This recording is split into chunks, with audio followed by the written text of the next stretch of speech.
Hey guys, welcome to another talk. We're still on Buddhism, plain and simple. This is part 3. Title of the class, How to Do the Right Thing in the Right Way. Yep, how to do the right thing in the right way. All right, let's begin with a story. Many years ago in Japan, a fellow called Clueless San, no clue what's going on. Yeah, a fellow called Clueless San entered a Zen monastery to figure out how to solve Japanese riddles called koans, K-O-A-N-S, koans. Yeah? The master usually gives us these riddles, such as, what's the sound of one hand clapping? What was your face like before you were born? Yeah, these riddles are there to take us beyond the intellect and into another form of perceiving things, yeah, outside of the intellect, because the intellect doesn't have the grasping power to perceive life's mysteries and miracles. So we need to go beyond the intellect. These koans are designed to take people beyond the intellect.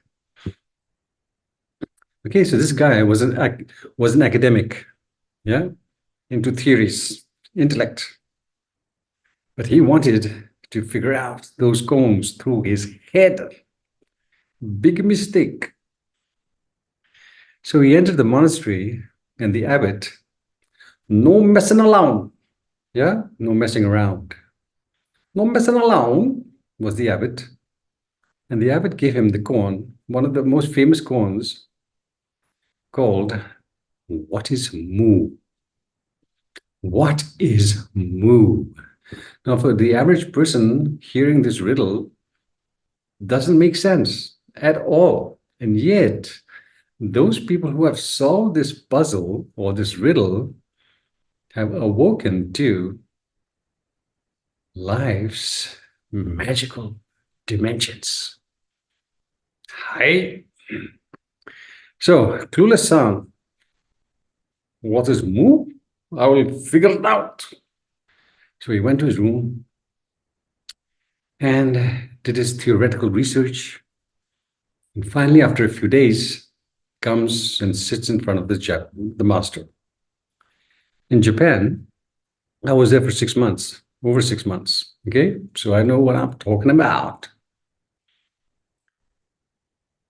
When you meet the teacher, and pretty much every day you have to meet the teacher to show your progress on the path. You enter this room, and before you actually sit in front of him, you have to bow 3 times.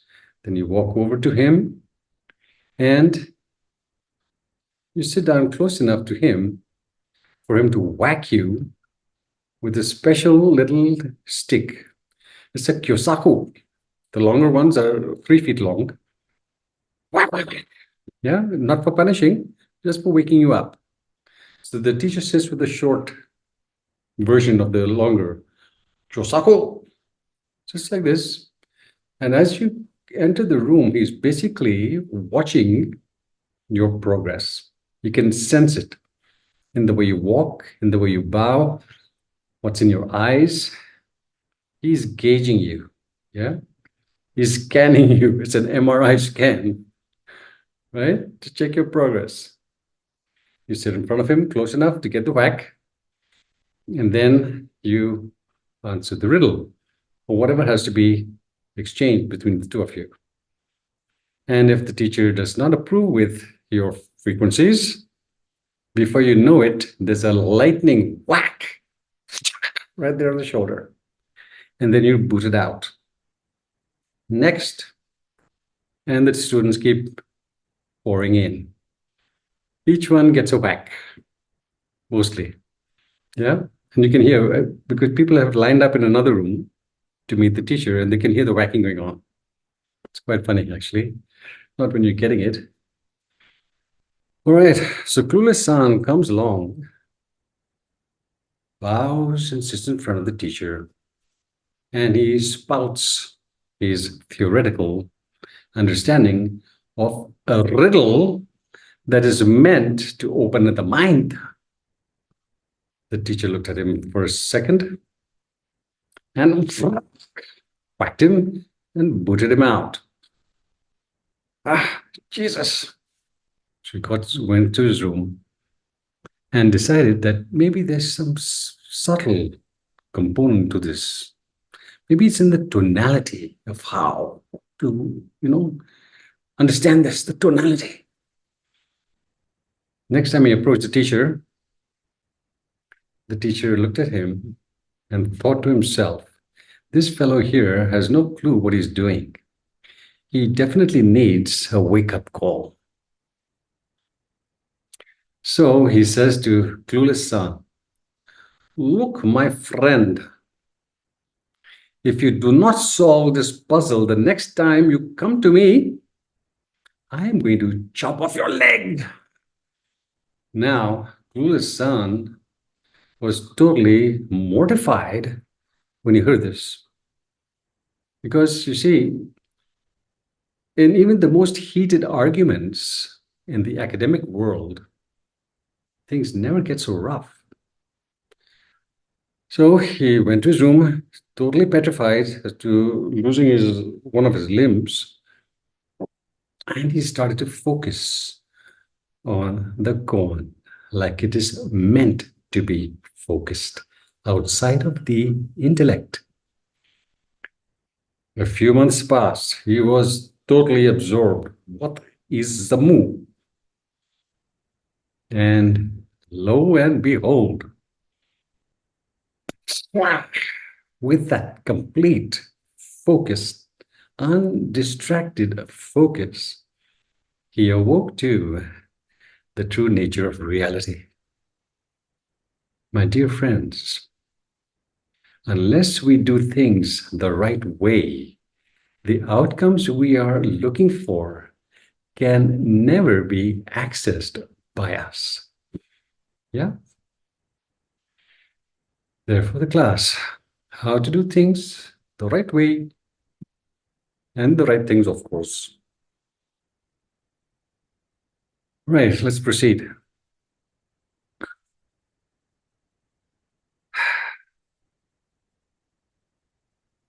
All around the world, in pretty much every culture, all around the world, the top ranking questions, top of the charts, are being asked by people everywhere. Yeah? These questions basically are about how to live a deeply fulfilling, vibrant, joyful, and prosperous life. How do we do it? People are struggling. They're not really getting there. Yeah? Top ranking questions, possibly questions you yourself may have asked from time to time. Yeah? What is mood? Let us look at 5 top ranking questions. There's many, but we don't have time to look at. Okay, just 5. First one, we ask ourselves, or we ask our teacher, or we ask our friends, we ask, how do we handle life's challenges? These challenges are coming at us from all sides. How do we handle these challenges? How do we handle life's vicissitudes, changing faces, constantly? Today you're healthy, tomorrow you're unhealthy. Today you have a job, tomorrow you're out of a job. How do we handle life's constantly changing faces and its challenges without getting overwhelmed by them and without making matters worse for ourselves? It's an important question. Top ranking. How do we do that? Most people don't know it. That's why they're a little bit suffering. Next one. How do we rise above the anger we feel, the rage we feel when we're on the freeway and an nincompoop or an unconscious being cuts in front of us and makes us swerve off the road? How do we handle that anger and the flowery language which comes out of the mouth? How do we handle resentments, regrets, remorse? I mean, how do we get above all this? How can we just stay calm and centered regardless of what goes around us or happens around us? Yeah? How do we free ourselves from these negative mind states? Important question.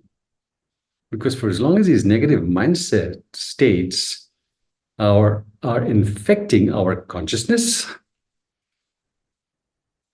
they will lead to illnesses. They will lead to relationship fiascos, financial fiascos, all kinds of fiascos. Don't want negative mind states. So it's an important question. Third one. How do we let go of the resistance we feel towards perfecting ourselves? We don't want to do it.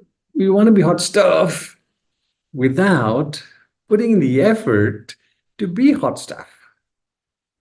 So there's this resistance to learning and to growing and to doing what needs doing. How do we let go of this resistance? Because for as long as it's there can be no personal refinement or personal mastery. Zero.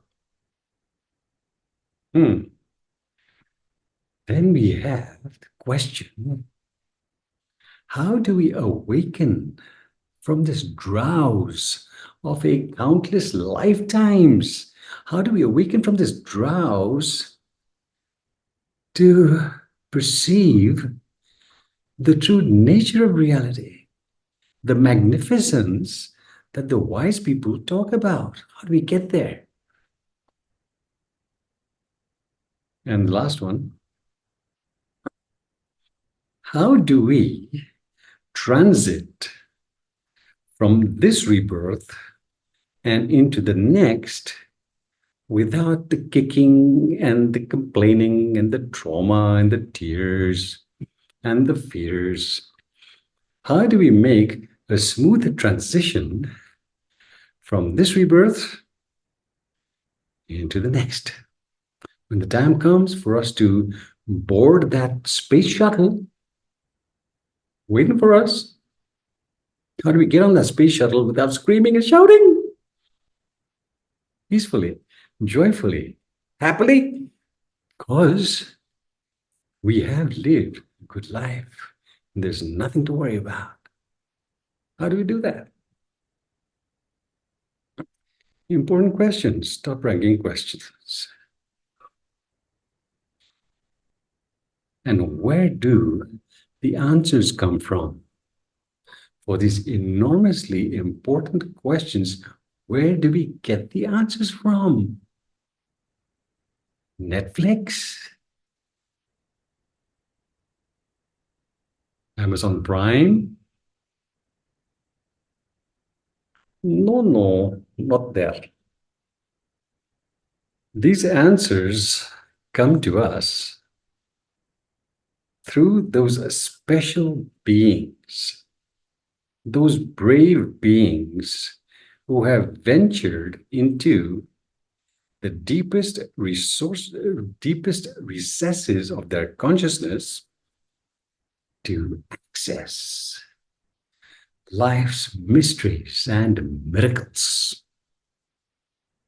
Once they have seen the true nature of reality, that's when they become a conduit or a channel for us, between us and that which is transcendent. Yeah, they become a channel. We can't access that. Because we are resisting learning. Yeah. They have accessed it. They become a living conduit between us and that which is transcendent, beyond our reach. And they teach us, they guide us in many different ways. We find this guidance in retreat centers, in training centers, and so forth. We find this guidance also through the myths that different cultures have, the mythology, the stories, the poems, the dance forms, yeah, art forms, so many ways in which the wise people are telling us to, hey, look at things from this perspective, because this perspective leads to suffering. Here's what your focus should be, right? Okay. How to do the right things in the right way. Stay tuned for more.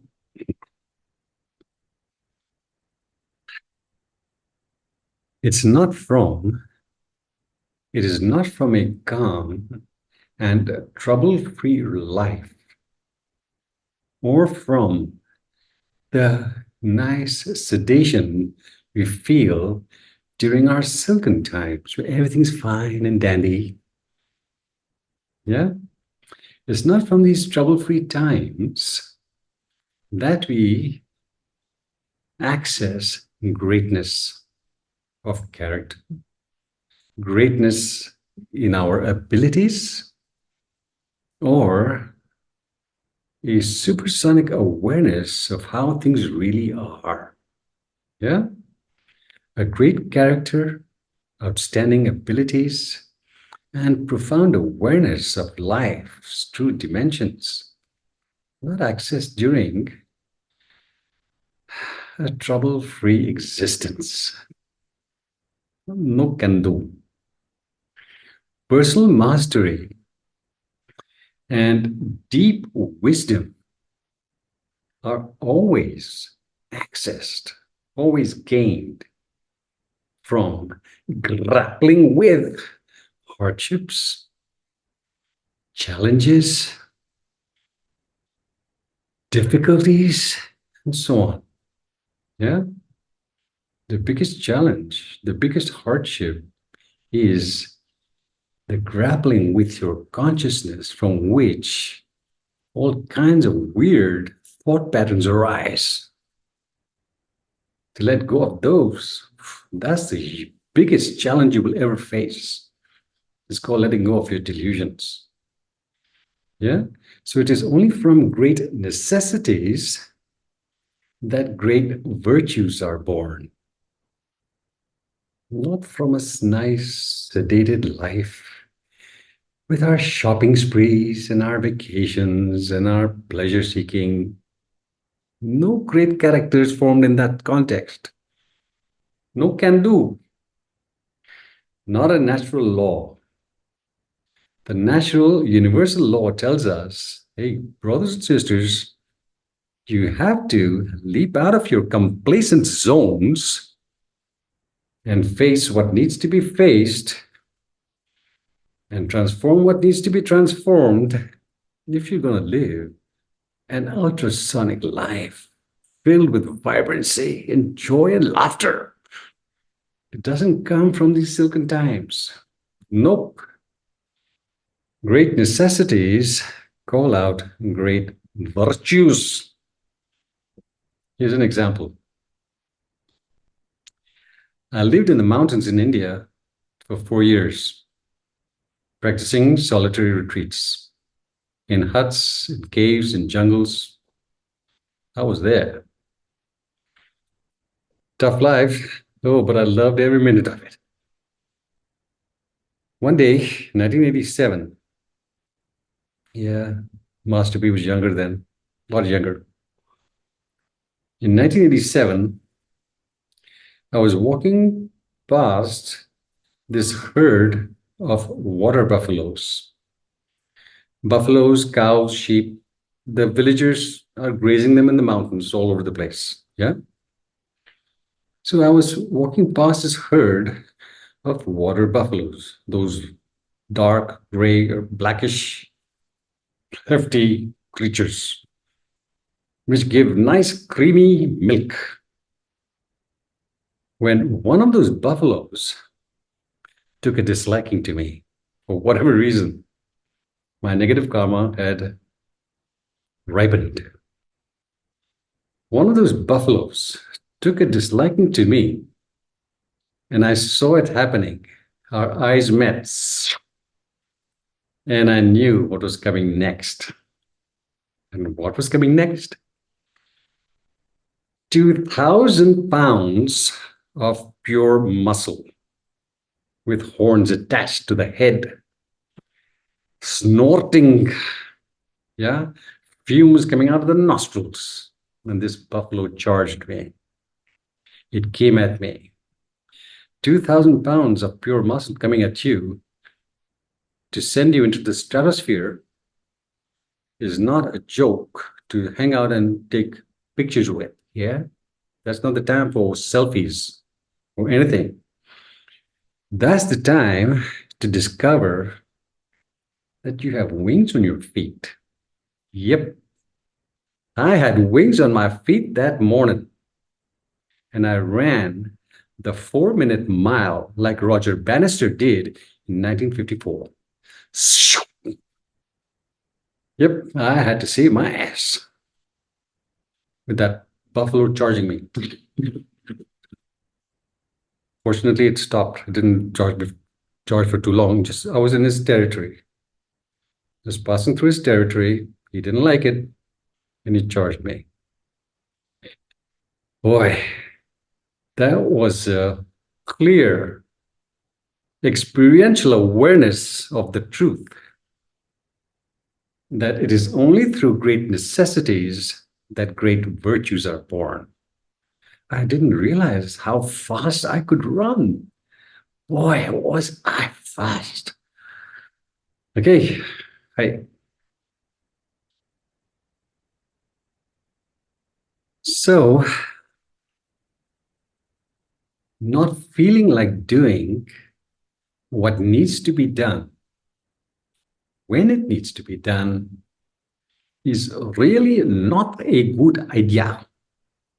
It's not a good idea because personal mastery should never be an optional choice. Personal mastery should never be optional because we live in a world of constant change. Constant change. Today, as I said, everything's fine. Tomorrow you could lose your home because of an earthquake, a fire, or whatever. Today, everything's fine. Tomorrow you may meet with an accident. Forget tomorrow, just an hour from now. It's so unpredictable, this world. Not just that, it's also filled, brimming with incessant challenges. How do you cope with that? If you are not working towards personal refinement or personal mastery, how do you really get a handle on this world that is constantly changing? Unexpected changes, instantaneous changes, and filled with challenges. Small challenges, large challenges. They're all the time just coming around the corner. How do we possibly unsaddle those dark horsemen of the emotional apocalypse when they come galloping our way? Yeah? The grief, the regret, the resentment, the anger that ruins our health and our relationships. How do we handle these dark horsemen of the emotional apocalypse? Yeah? How do you unsettle them? And they need to be unsettled. How'd you do it if you're just living in a fool's paradise? You can't. You will get overwhelmed. You will go into celebrity rehab if you're a celebrity. You will get into drugs and alcohol and countless distractions to numb yourself. These are not skillful choices, not at all.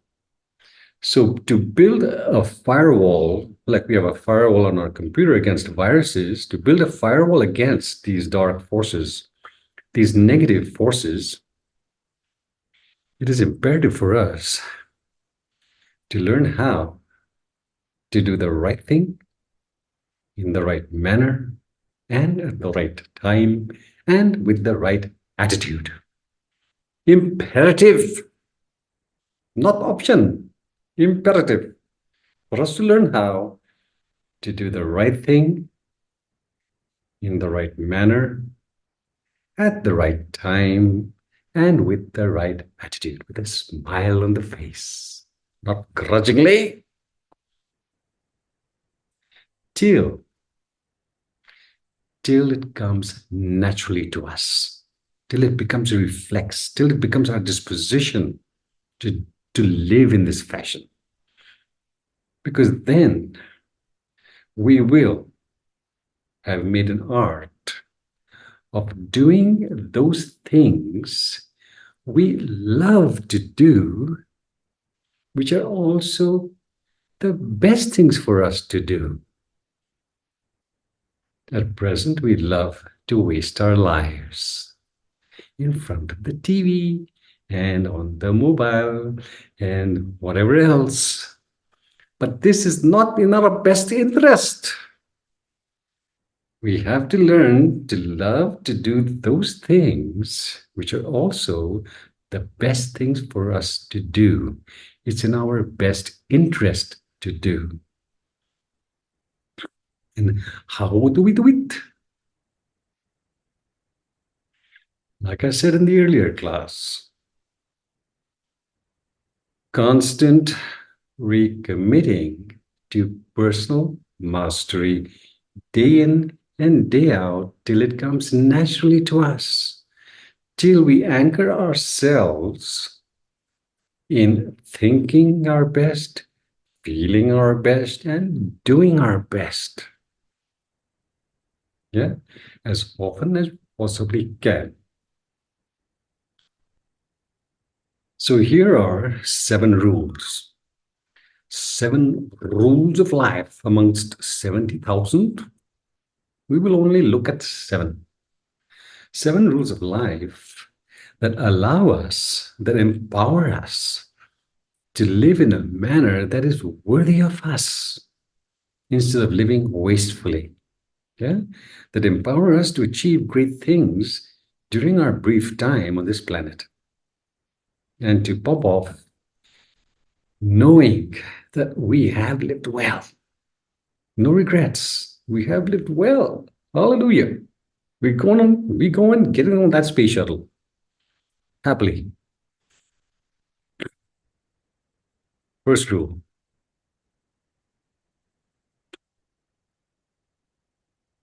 Do you guys know what brother Michelangelo, do you know that when he sculpted or crafted the statue of David, yeah, that spectacular statue of David, chiseling away, do you know which moment in David's life he captured?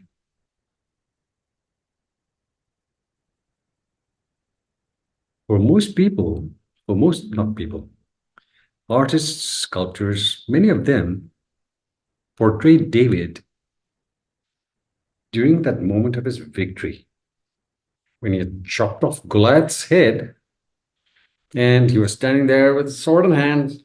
Hallelujah! Hot stuff! Artists and sculptors had portrayed him during his moment of victory, which was the moment that Michelangelo captured in his statue of David. It was the moment of decision. The moment of decision when he decided, unwavering, non-negotiable decision to grapple with that giant who was facing him. Big fellow. No one in the Israeli army, including Saul, the leader, dared to face Goliath. But he was this little shepherd boy, brother David, who took him on without any armor, just with his sling and a few well-chosen pebbles. That's all. Brother David, the moment of decision. It's a magnificent statue. Let me see if I can share this with you. Just a second. Let's see. Let's take a look at David. There it is. David. He's holding a sling in this hand and a couple of rocks in this one. It's his moment of decision.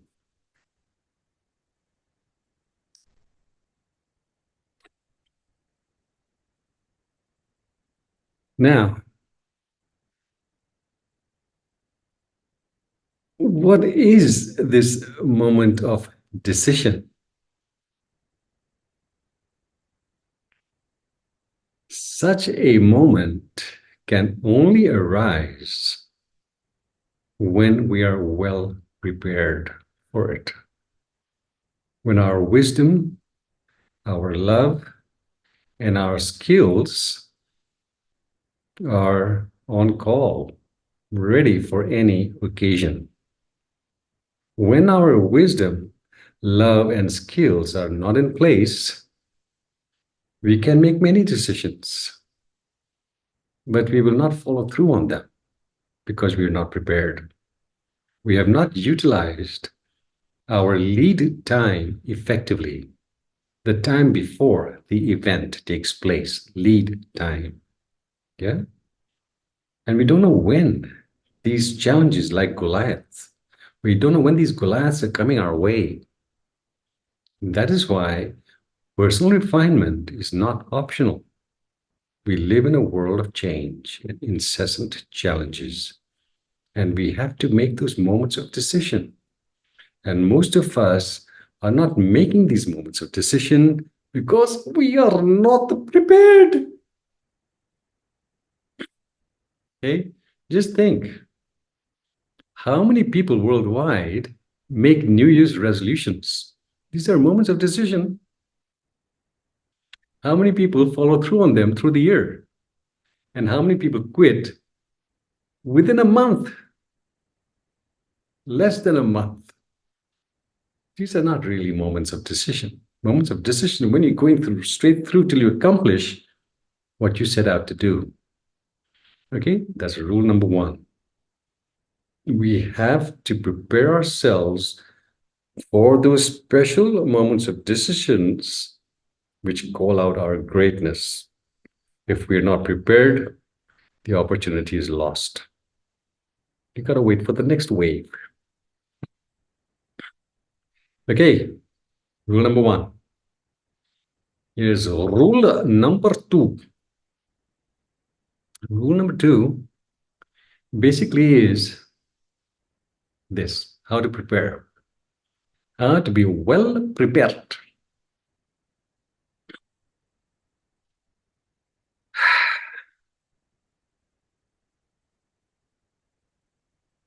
Imagine yourself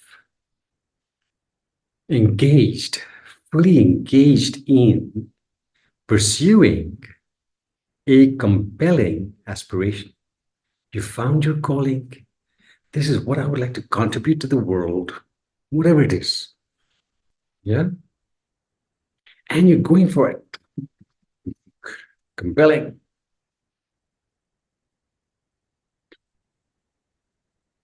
What happens when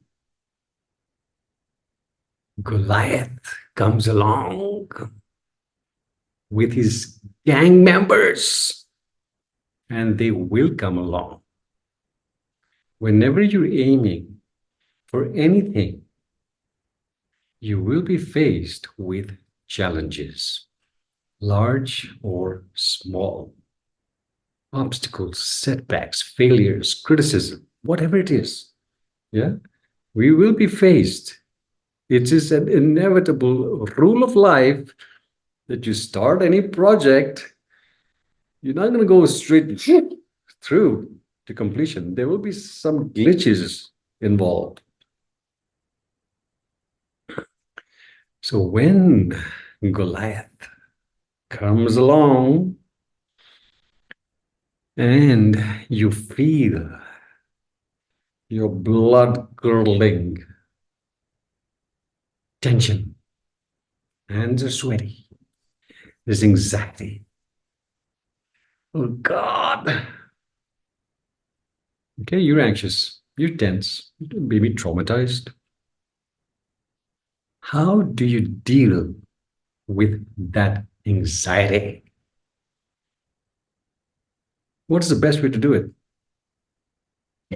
Yeah, you're facing a huge obstacle in the process of accomplishing something that you really value.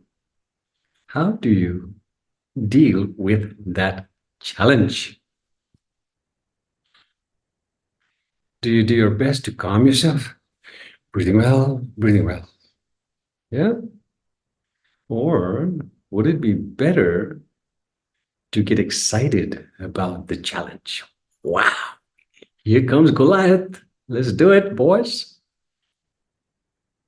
Here's the opportunity to test my resources. Is it better to do your best to calm yourself? Or would it be better to feel really excited about unleashing your creativity for transforming that challenge to your advantage? Which would be the better choice?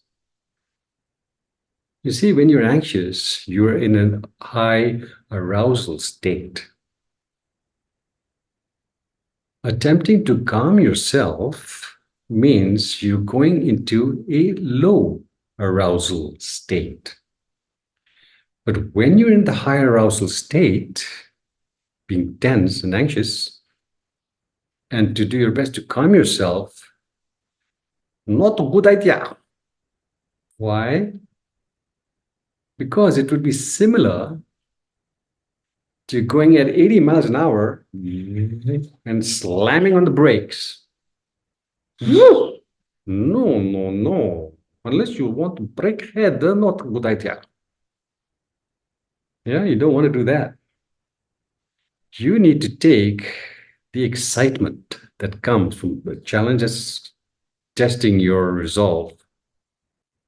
Yeah, channel that correctly, press on the accelerator, not on the brakes, and then guess what happens? When you go straight into the fray, whatever's coming your way, you go straight into it instead of running from it. Guess what happens? Life. Life smiles at you.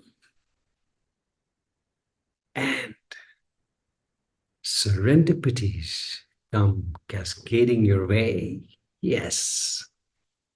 When you believe that you have it in you to surmount that challenge, life supports your vision. When you believe that the challenge is greater than you and you turn tail and run the other direction, life supports that vision also. It tells you, yeah, good idea that you ran. You coward. And it then showers you with regret and remorse, not serendipities for greatness. Yeah? So when we're facing with challenges, large or small, it's best to trust in our resources, that we have the power within us to transform them to our advantage. And as we do that, we gain competence, one challenge after another. It increases our ability, these challenges. That's when we are prepared for even bigger ones.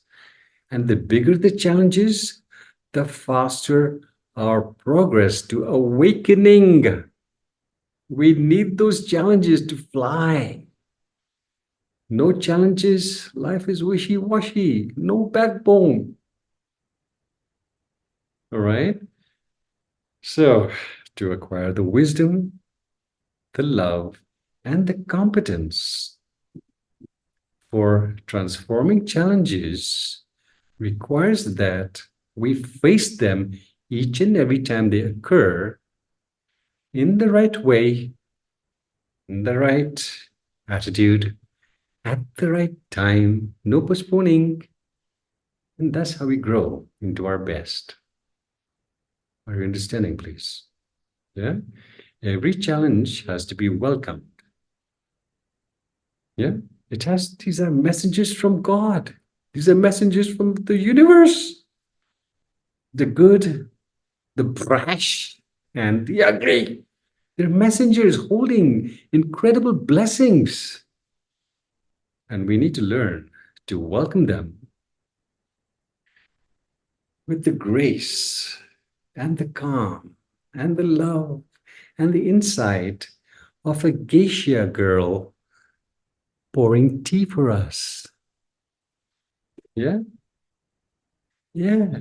Those women in Japan, the geishas, pouring teas elegantly, calmly, happily, insightfully. With that kind of composure, that kind of elegance, we need to face and surmount challenges. Yeah, feel a little tense. It's natural. Feel a little anxiety. It's natural. No worries, mate. But the thing is that the trauma and the anxiety we feel is not because of the challenge. Understand this? It's not because of the challenge. The trauma and the anxiety we feel is because of our resistance to life. We want things to be different. We're not accepting what's in front of us. It's the resistance that creates the negative mind states. And those negative mind states, in turn, create our incapacity. It incapacitates us from making skillful responses. I grew up in Africa from the age of 10 till the age of 22. Yeah, Lagos, Nigeria. And I learned driving there and many other things. Driving in Lagos, please understand, at that time, I was there from 1966 to 1978. Yeah. Driving in Lagos is like a video game. Dodge him.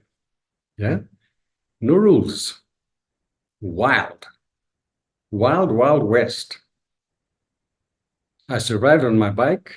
And I survived in the car. All those years, I started driving when I was 15. Yeah. Yeah. No license, but what to do? No law anyway. I was trained by these fellows who drove like crazy. I was trained by the best of the worst. Are you understanding? The craziest drivers. Woo! To survive there, you don't use your eyes. You use your third eye.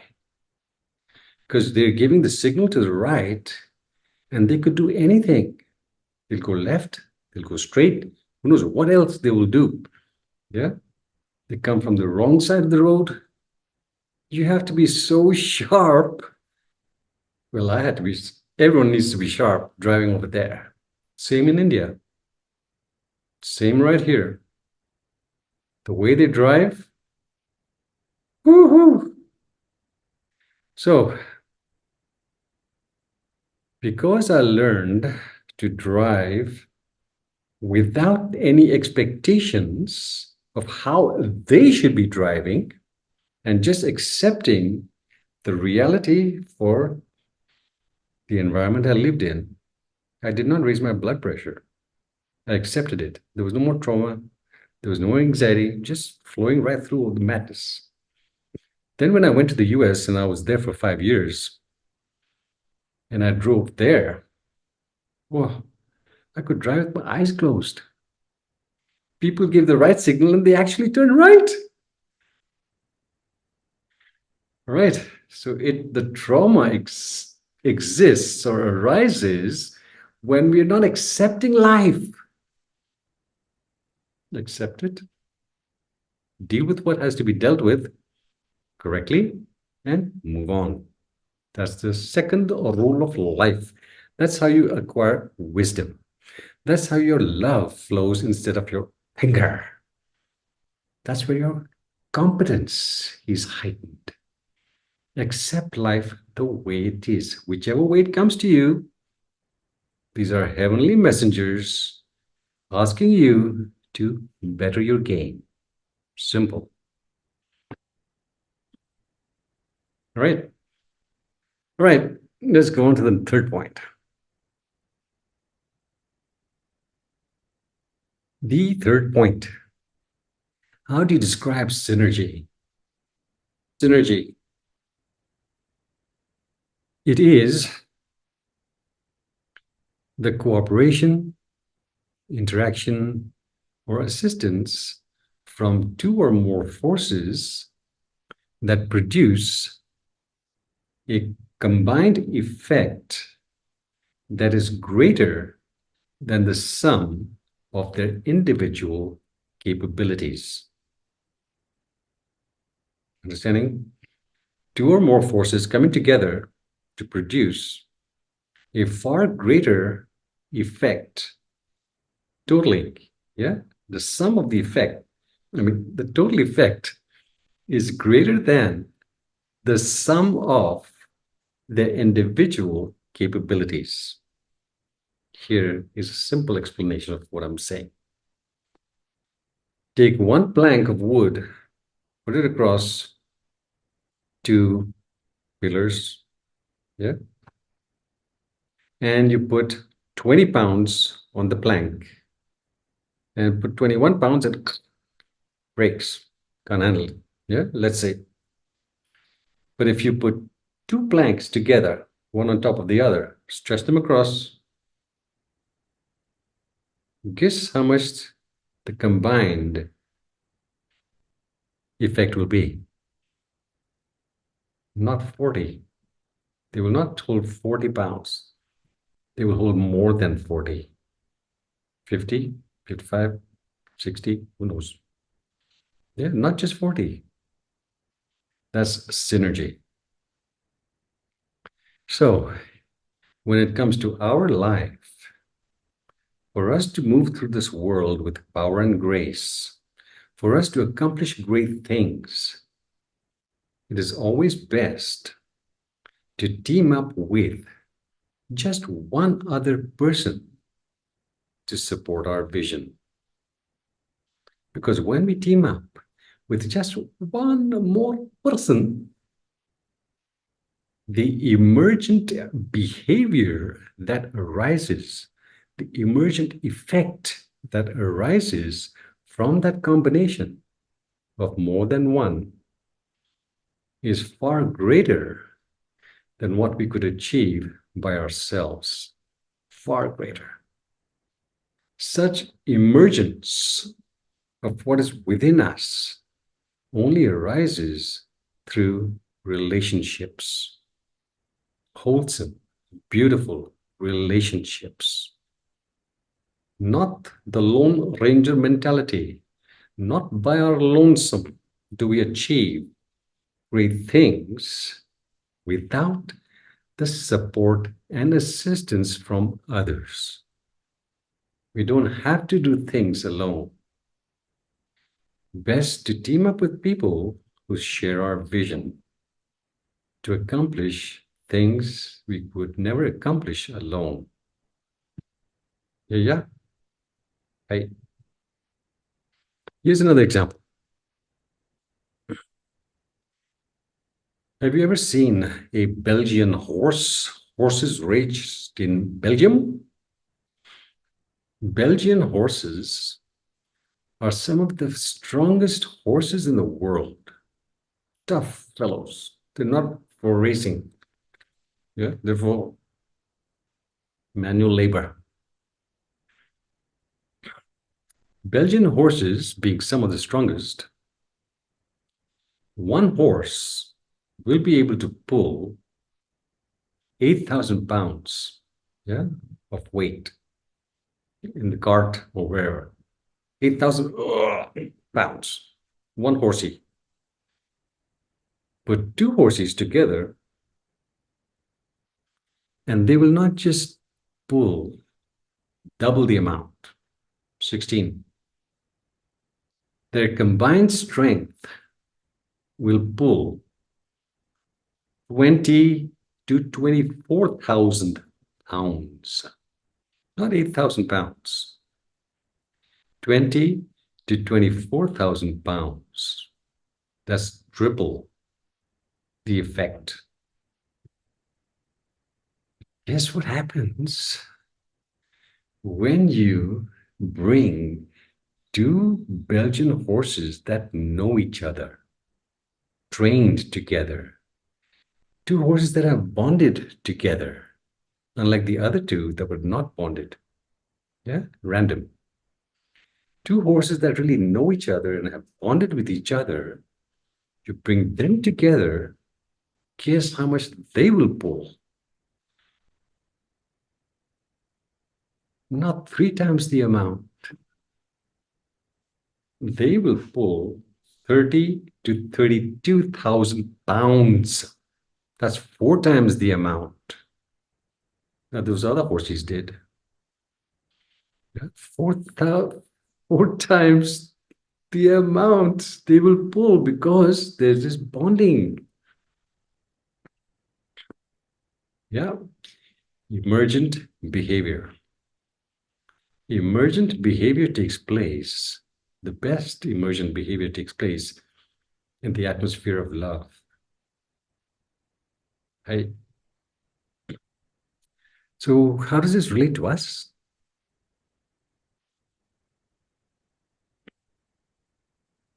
For us to advance in our practice, the Buddha has told us to take refuge in the Sangha. It's one of the triple gems in Buddhism. Buddha, Dharma, Sangha. Yeah. We need to acquire the qualities of the Buddha: kindness, gentleness, wisdom, compassion, and so on. There's no refuge outside those qualities. We need to take refuge in the Dharma, which is the right worldview, because a faulty worldview leads to suffering. And we need the Sangha, or the group support of like-minded people who are also keen to wake up. Yeah, the Sangha is absolutely crucial for awakening. No Lone Ranger mentality. No can awaken. Going around in circles. So the reason the Sangha is so important is because the Sangha comprises not just of fellow practitioners, but also the teacher. No messing around. Yeah, we need the teacher to guide the group correctly towards awakening. Why do we need a teacher?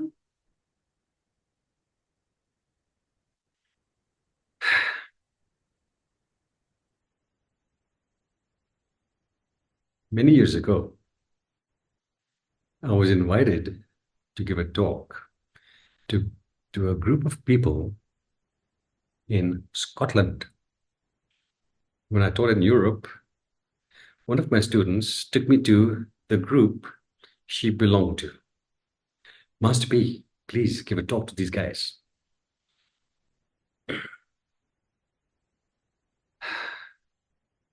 As I'm teaching here, I ask questions. That's the way I teach. Why? I want you to bring out your own wisdom. Instead of me just pouring things into your head, it doesn't go in unless you really reflect properly. So I ask questions. This group was dedicated to awakening, but they couldn't answer my questions. Basic questions they could not answer. And they had been together for years. And when I asked them, who's your teacher? Oh, we don't have a teacher. We're all teachers and we're all students. We don't have a teacher. I could see that clearly. No proper guidance, no proper supervision, just following the delusions, reading from books. Couldn't answer the basic questions. I made it quite clear to them that in the absence of a teacher, you cannot transcend your delusions. You'll be chasing your own tail. Well, my student friend told me later on that the group broke up and they started looking for teachers because they saw that they were fooling themselves. That's what happens. The role of the teacher is to help us navigate safely and skillfully through life's many illusions and challenges. The role of the teacher is also to help us navigate safely and skillfully through the challenges that we are constantly concocting for ourselves, both external challenges as well as internal challenges, the delusions we subscribe to, the blind spots. So many people come to my classes and they say they have teachers. Must be I've trained with this one and I've trained with that one, but they can't answer basic questions. Why? Because they don't really have a teacher. They're just part of a large group. The teacher doesn't even know they exist. There's no personal supervision. They're just fooling themselves. So please, ladies and gentlemen, synergy. The synergy between the teacher and the student. Loving, bonding, creates some emergent behavior of the spectacular kind. No teacher, no emergent behavior, only fooling yourself. Wannabes, yeah, wannabe practitioners. There's plenty of them out there in the world. You don't want to be part of those statistics. Yeah, wake up. It's not a Lone Ranger mentality that allows us to wake up. The Buddha himself trained with two of the best teachers in his time before he decided to move on. But he had the foundation. Training with two of the best teachers before he took off into the forest and practiced with those other ascetics. If the Buddha required teachers, you don't? Come on, wakey wakey. I'm going to nail this point a little more. Stay tuned. Okay, so this is the rule number 3, synergy. We need the synergy to wake up, cannot do alone. Yeah, right. Point number 4. Suppose you are really interested to play tennis and you want to really be good at tennis. And then you've heard of these two supersonic coaches, all right? Two supersonic coaches. Friends tell you, hey, this guy is there and this guy's there. Okay, right. So you want to check them out first before you decide to take some coaching lessons from them because they're expensive. The first coach has the tendency, you see him coaching that person, he has a tendency to say, good swing, hot stuff, great shot, even when the guy's not doing it. Yeah, he's just encouraging his students to play well all the time, just hot stuff, great swing, great swing. Really. The other fellow, second fellow, says great swing only when his student actually makes a great swing or a great shot. Yeah? He only says that when it's required, not when it's not required. Now, which teacher would you practice with? Who would you enlist to improve or to learn tennis from? Well, if you are into the hedonic rush, the ego rush, yeah? The pleasure you get from praise, yeah, you will definitely go with the first fellow.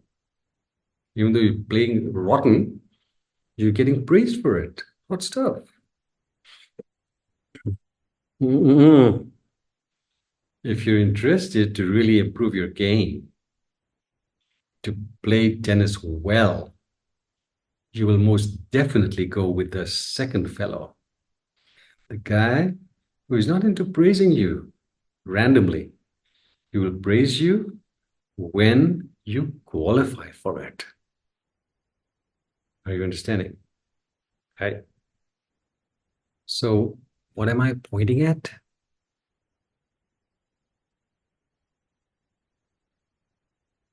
Personal refinement or personal mastery can only take place when we are open to feedback, whether we like it or not. When we're open to feedback from the world around us, we speed up or accelerate our practice. When we're not open to feedback from the world around us, wannabe practitioners, life offers us feedback every time we face a challenge. Yeah, it's telling us, hey, you need to change direction. Here's a challenge. And this challenge has arisen because you engaged in a particular action that was not skillful, wrongdoing. Here's the consequence of that wrongdoing. Change direction, and this will not occur again. That's what's life telling you. But if we do not grow and learn from these experiences, those experiences keep coming back. That's life's feedback. Yeah?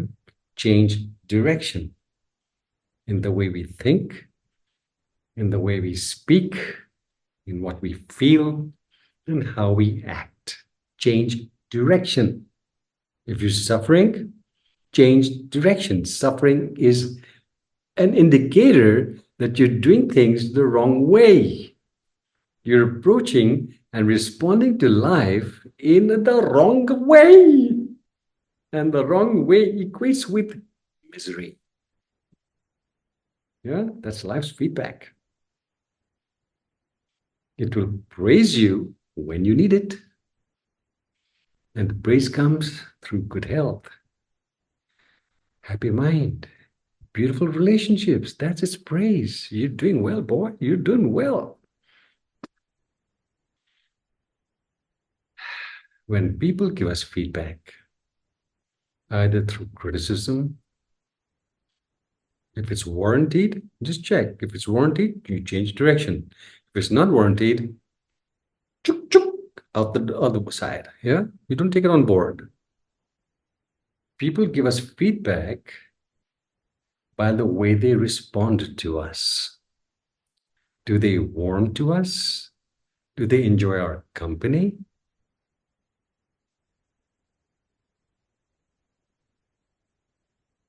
Or when they see us coming, do they cross the street and look the other way? Yeah, life is constantly giving us feedback. We need to be open to it. Very, very important. That's rule number 4. Rule number 5 for doing the right thing in the right way is this.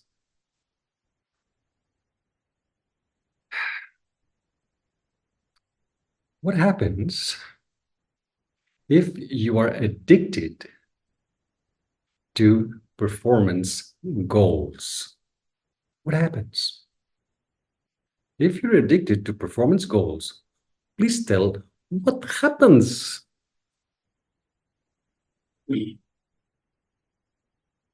When we are addicted to performance goals, it is quite inevitable that we will feel a deep resistance and revulsion towards any unfavorable remarks related to our competence, performance goals.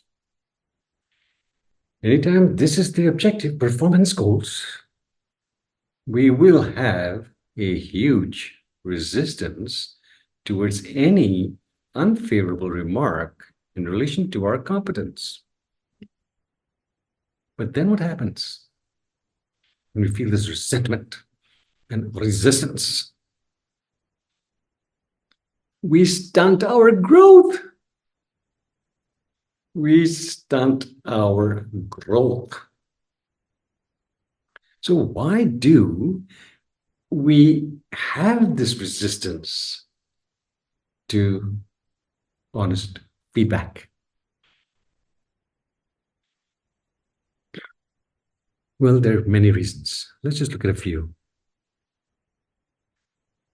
Many of us believe that if we don't prove to the world just how perfect we are,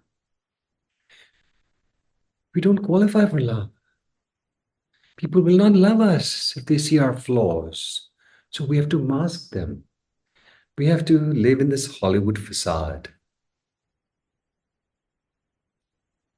Yeah, we believe we cannot be lovable if we are making mistakes, if we fail, if we get disapproval, if people disapprove of us, that means they don't love us. But these are all false imaginings. People love you nonetheless. And yet, we create these traumas for ourselves. Performance goals. For us to move forward in our practice, for us to move forward in life, it is better to be far more wise, far wiser to be aiming for mastery instead of performance goals. Because when we're aiming for mastery, we're interested in increasing our competence instead of proving our ability for the approval we desire. Are you understanding? Instead of wanting approval for our competence, we're more interested in increasing our competence. That's the focus, not the approval, not the hot stuff.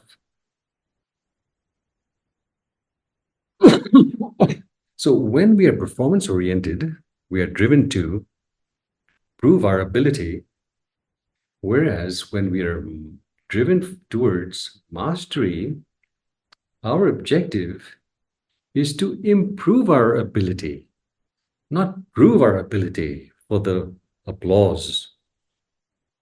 Our intention is to improve our ability regardless of the hardships we have to face, regardless of the feedback we have to listen to, regardless of the failures and the mistakes we all have to wade through to gain mastery in whatever we're aiming for. We have to go through this process. Are you understanding, please? When we're aiming for mastery, we have to be wide open and welcoming of the feedback, the hardships, the failures, the mistakes, the confusion, and everything else we have to deal with. No mastery otherwise. Why? Because no pressure, no diamonds. No pressure, no diamonds. That is why the hallmark of a healthy, a healthy and happy mind is psychological flexibility. Psychological flexibility, not fixed views. And what is psychological flexibility?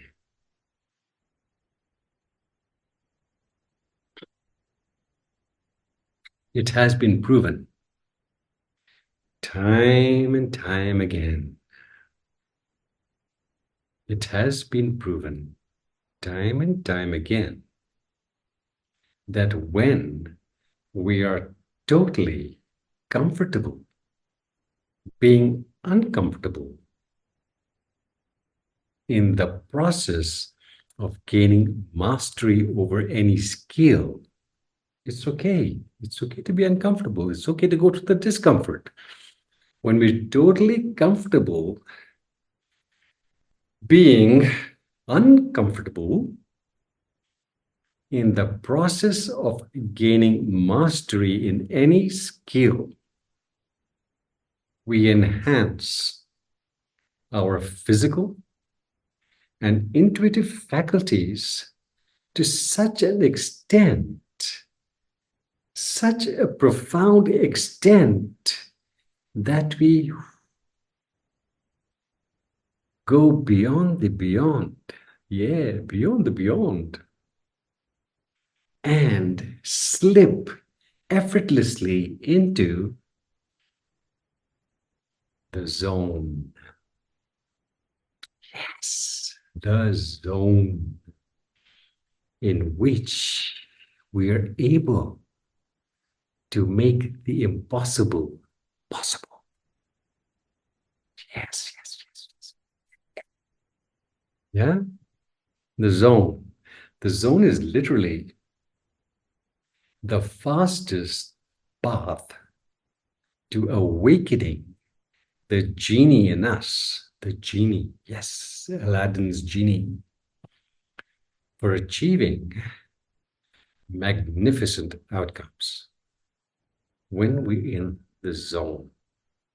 But to get to the zone, we have to be comfortable being uncomfortable till the discomfort becomes comfortable.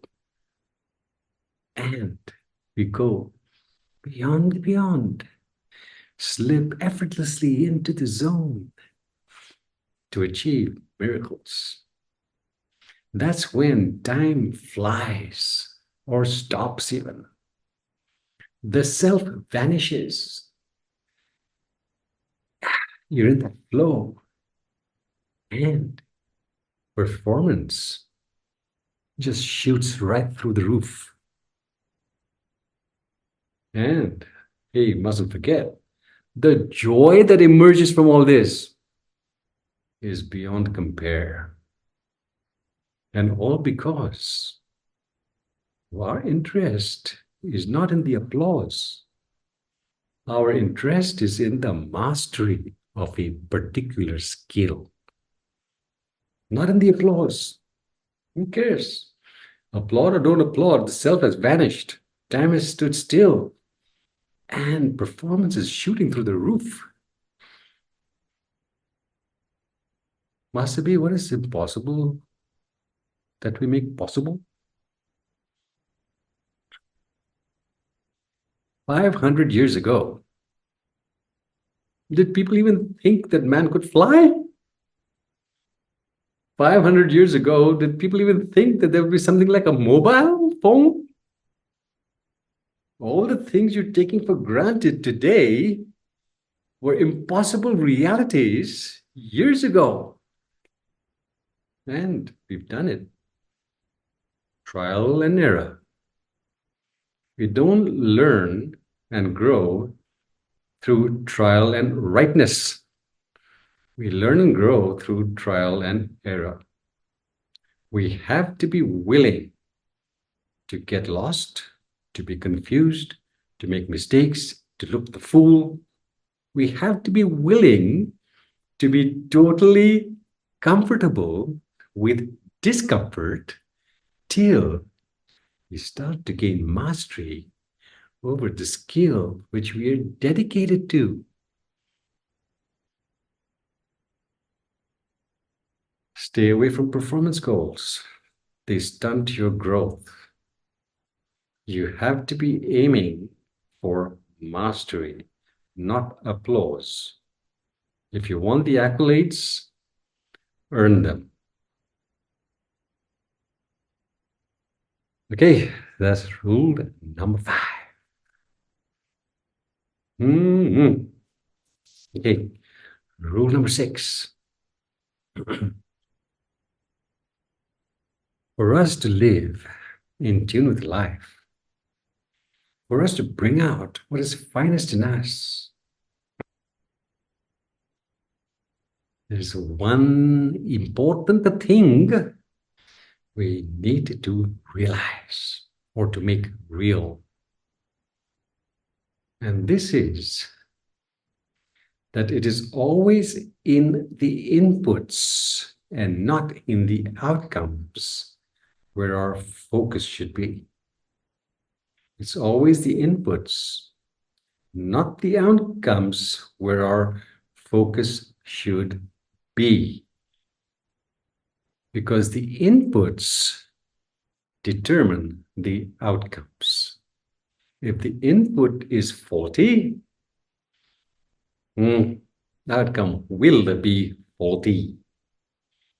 Simple example, you're doing accounting and you put in the wrong figures. You're going to get the right results? No. Input is faulty. Outcome is faulty. Rule of life. So let's just go through the 5 things I've spoken about to see what this means and then go a little further. Yeah. In the moment of decision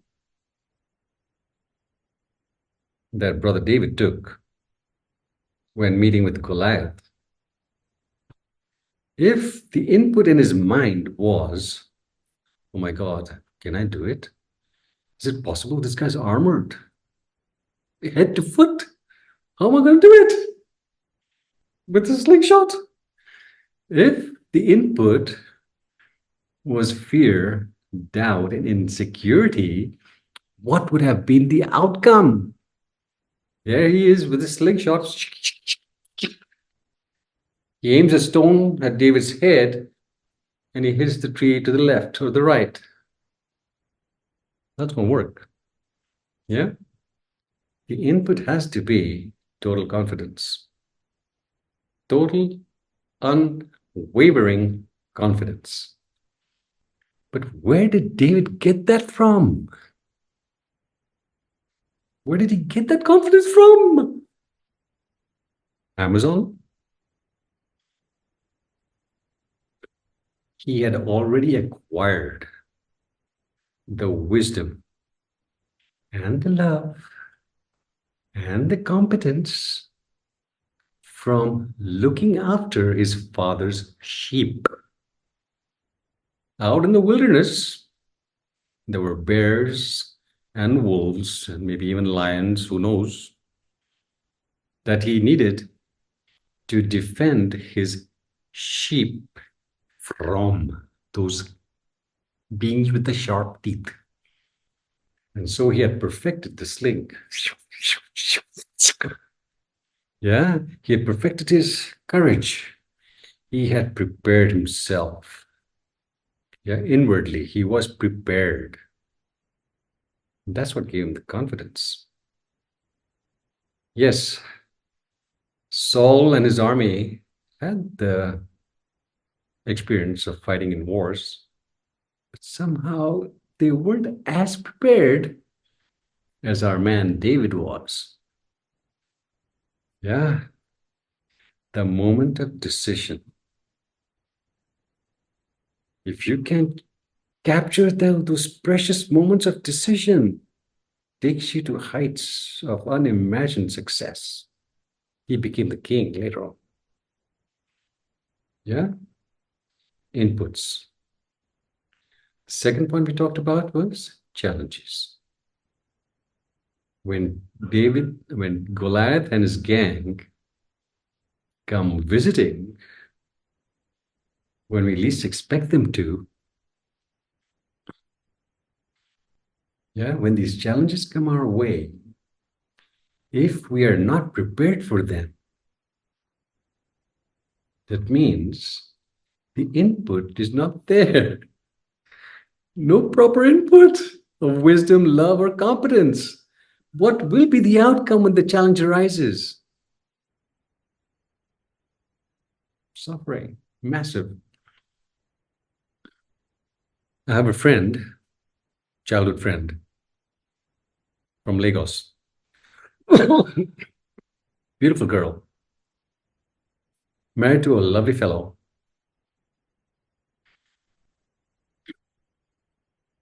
They had two kids.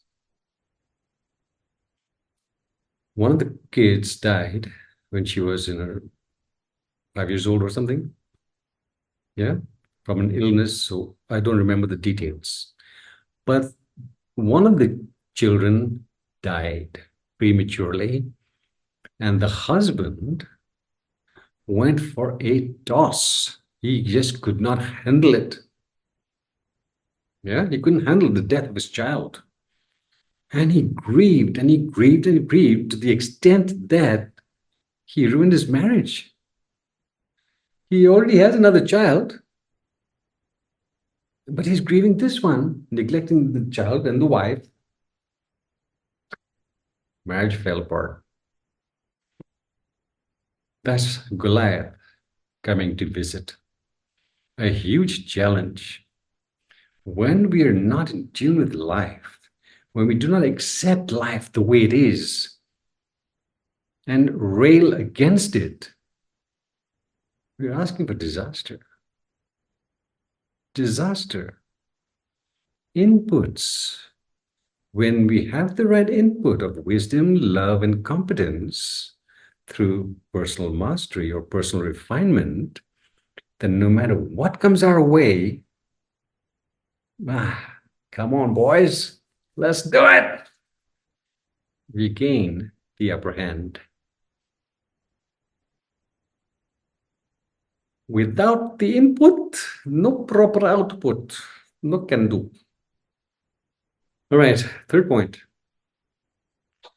When it comes to synergy,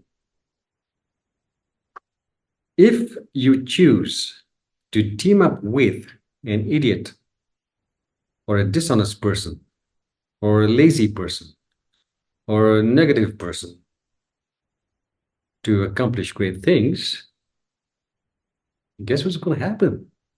Suffering. Yeah, big time. You want to select the person you team up with, or the people you team up with, the Sangha you team up with. To achieve great things, you have to team up with the beings that will enhance your life. and your vision. They have to be selected very, very carefully. Yeah. Because if the inputs are wrong, the outcomes cannot be supersonic. If your partner that you team up with is going to scam you and run off with your money, suffering. Yeah, so synergy. For synergy to take place, there's no synergy there. Yeah, teaming up with the wrong people, there is no synergy there. There's suffering there, no synergy. We have to select the people we team up with very, very wisely. But to select correctly requires practice and guidance from a skilled teacher. So sorry. Fourth point, tennis game. Yeah, the tennis you want to play is the tennis called life. And you're not interested in the applause. You're interested in accepting the feedback life gives you every single day. Do you wake up in the morning cheerfully?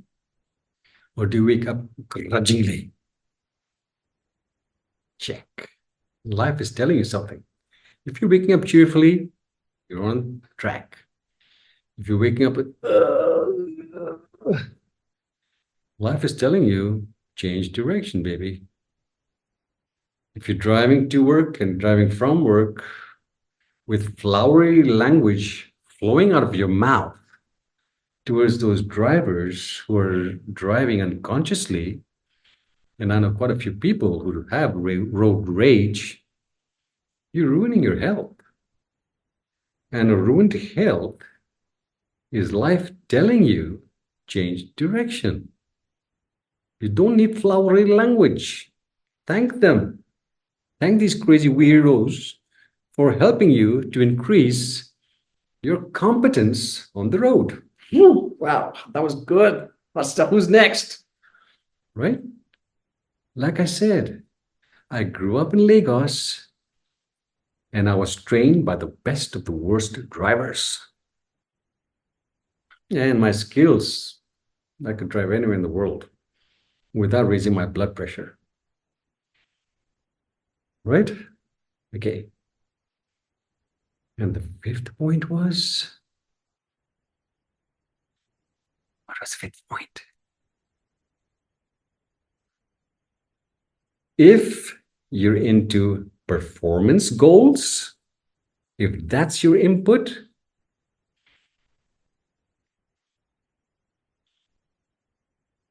not getting anywhere. Nope. The input has to be focused on mastery, not on applause. Yeah?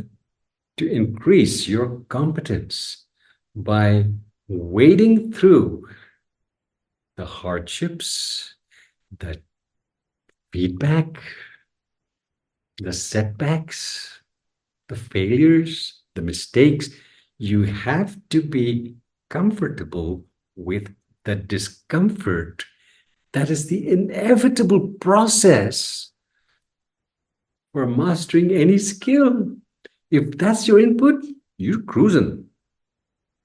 But if you don't like the discomfort that you have to go through, the process of gaining mastery, you're not getting anywhere, nowhere. You have to be happy with the drudge work required, the drudgery required for building the foundation to excel in this world. Over and over and over again, the drudgery required. Yeah. If you're a writer, how many drafts do you have to go through to perfect your writing skills? You can't just have one or two drafts. That's ridiculous. Over and over again, changing that one word, that sentence, that syntax, whatever it is. Thus, focused on details creates excellence. Yeah, mastery, not applause. That comes or not, who cares? You're interested in mastery. Those 5 points, inputs.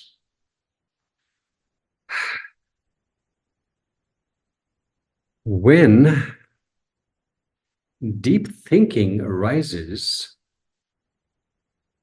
from better sources, there's also deep thinking from not good sources. Yeah, those guys are creating bombs and weapons of destruction. It's deep thinking, not coming from good sources. Negative karma, suffering. Yeah. When deep thinking arises from the right sources, better sources, it always leads to heightened perception and exemplary behavior patterns. Without the deep thinking that arises from better sources, our perceptions remain wonky and we will, by default, engage in wrongdoing or doing things the wrong way. And tell me, ladies and gentlemen, what's the result? Yes, yes, yes. Suffering. Big time suffering. Oh, misery. That's the result, not happiness. Better questions lead to better answers. Better habits lead to a better way of living. Without those habits, we flounder. We are sunk. Yeah. So it's always in the inputs. That's what really matters. That's where the focus has to be. That's rule number 6. The inputs, if they're correct, you don't even have to think about the outcomes. They will take care of themselves. Supersonic outcomes. But to want supersonic outcomes from garbage inputs is wanting papayas to grow out of a mango tree. Bukan. Oh, sorry. Ladies and gentlemen, my virtual friends, where do the best inputs come from? From those special beings who are the living conduit or channel between us and that which is transcendent, which means that from those special beings who have ventured into the deep recesses of their consciousness and been able to actually see the unseen, those invisible forces that have given rise to the universe. The best inputs come from these wise beings who tell us, hey, these are natural laws, powerful laws which cannot be transgressed without incurring severe penalties. We need to honor these laws. We need to live in sync with these laws. Then, and only then, can we harness their power for achieving remarkable things. Yeah? These inputs do not arise, these supersonic inputs do not arise from book learning or from watching videos. This is just pointing you where you need to be. Yeah, we all need close guidance and supervision from those special beings who are a living conduit between us and that which is transcendent. Do you know any Olympic athlete, any, who entered the Olympics, qualified for the Olympics by reading books and watching videos, or who had a coach that he or she muzzled and had no feedback from the coach? Do you know of anyone who did that? If you do, please let me know. I'd like to know. Yeah? Books and videos have their value, but they're not going to get you to where you really want to be. Everyone requires close guidance and supervision. I got my training in the US first. I trained with some teachers there, supersonic ones. Then when I left the US, I trained in India. Then I went to Thailand first, then Sri Lanka, and then to Japan. I've been around looking for teachers, and I found some supersonic ones. Yes, I also met some pretty crazy ones. But luckily, I had the wisdom not to get sucked into their frequencies. Yeah, I've traveled to several countries in search of guidance and supervision. And what I received from these special beings, I could never, ever have done on my own. Never. Yeah. So we require the humility to reach out and connect with people, loving Belgian horses, loving contact, 4 times the strength, 4 times emergent behavior. How to do the right things the right way. This is the right way. Yes, please wake up. All right. 7th point. 7th. Yeah. Okay, 7th point. For us to really become a grand master in the art of living well. Yeah, for us to become a grand master in the art of living well, we must always remember that the main thing is to keep the main thing the main thing. And what is the main thing? Personal mastery. That is the main thing. How do we acquire personal mastery? Well, there should be no division, no arbitrary division between our work and our play, between our education and our recreation. No divisions.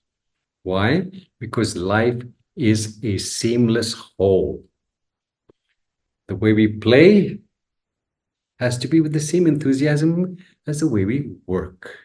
And the way we work, same enthusiasm as the way we play. No boundaries. Our education has to be the same as our recreation. When we're watching the TV or when we're doing whatever we're doing, see it from the Dharma perspective. See how people create suffering for themselves with the way they think and behave. Check the Dharma everywhere. Wherever you look, you have to process things from the eyes of the Dhamma. Seamless whole. No divisions between the work and the play, or your professional life and your private life. One seamless whole. That's when you will spark immense joy, because you'll be in the zone. Immense joy that comes from living well and contributing your finest to the world. Whew, hot stuff. Yeah. So when we're really living well, we're not really interested in understanding how to live optimally. We're more interested in living optimally, not just head knowledge, experiential knowledge. Yeah. So, this, my friends, is how to do the right thing in the right manner at the right time with the right attitude. If you want to live your finest, there is no other option. Understand these 7 rules. The moment of decision is important. Life offers us opportunities every single day to step out there in the playing field and contribute our best. But we can't contribute our best if we're not prepared for it. No TV gazing tonight. Read a good book. Watch a good video, especially masterpiece. And then sign up for the classes because you need guidance and you need supervision. Without it, like those guys in Scotland and everywhere else I've seen, they really think they're going anywhere. They're going someplace, reading books, meeting every week, reading from some books, can't answer basic questions. Lord have mercy. Ladies and gentlemen, if you have received any value from this video or any of my videos or any videos, not just mine, please, there's a lot of suffering on the planet. Share these videos with your friends, your family, your colleagues, strangers. Share. Yeah. Don't be selfish. Over and out. See you again in the next class. Hallelujah. Be well.